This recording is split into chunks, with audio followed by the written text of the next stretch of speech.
Assalamualaikum warahmatullahi wabarakatuh.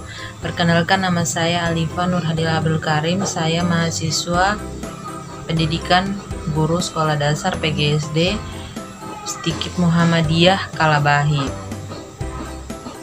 Pada kesempatan kali ini saya akan membahas mengenai pokok bahasan bimbingan konseling, yaitu definisi pemahaman individu, tujuan pemahaman individu, dan juga prinsip-prinsip dalam pemahaman individu.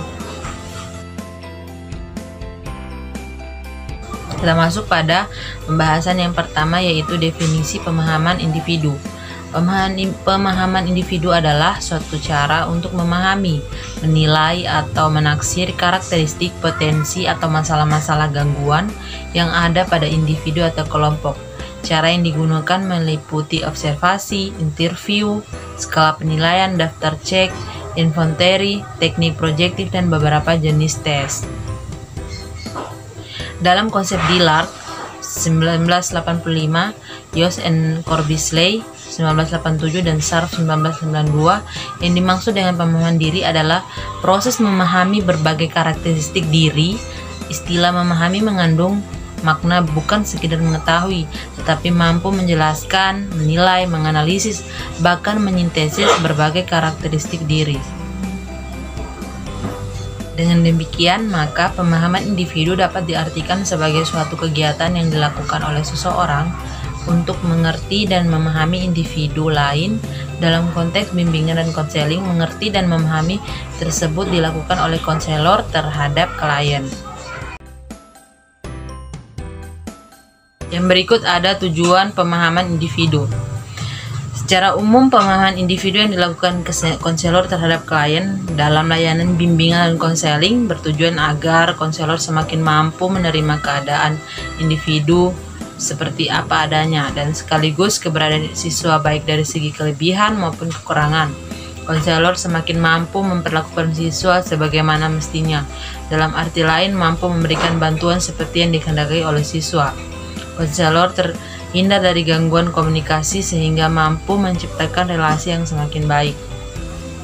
Pada lembaga pendidikan, tujuan pemahaman individu ialah untuk mendapatkan pengertian yang lebih luas, lengkap, dan mendalam tentang peserta didik, serta membantu peserta didik memperoleh pemahaman tentang dirinya. Selain itu, pemahaman individu dapat juga dijadikan sebagai dasar untuk menentukan tindak lanjut penilaian maupun pelayanan selanjutnya, sehingga layanan konseling menjadi lebih ilmiah dan bersifat objektif dibandingkan dengan konsen-kesan subjektif dalam spekulatif. Sebelum konselor melaksanakan kegiatan layanan, hal yang penting yang harus dilakukan adalah upaya pemahaman individu, yakni kegiatan pengumpulan data untuk menelaah berbagai kebutuhan peserta didik dan mengukur serta menafsirkan keinginan, sikap, serta tingkah laku mereka. Data yang terkumpul akan sangat menentukan jenis masalah yang dihadapi individu, serta dapat ditentukan jenis layanan yang dapat diberikan.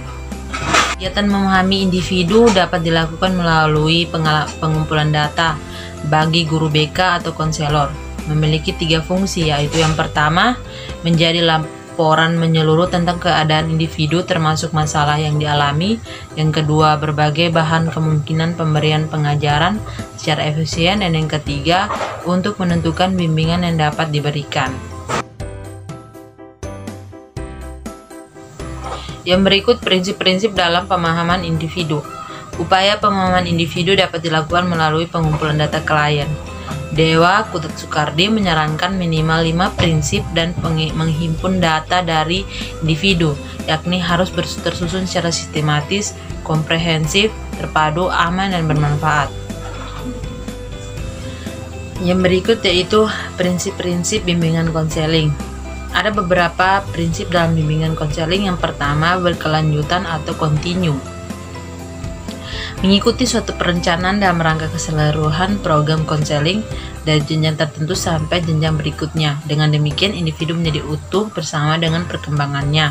Yang kedua, ada sistematik, terdiri atas beberapa bagian yang paling terkait, menggunakan berbagai macam teknik sesuai dengan karakter data ingin dihimpun.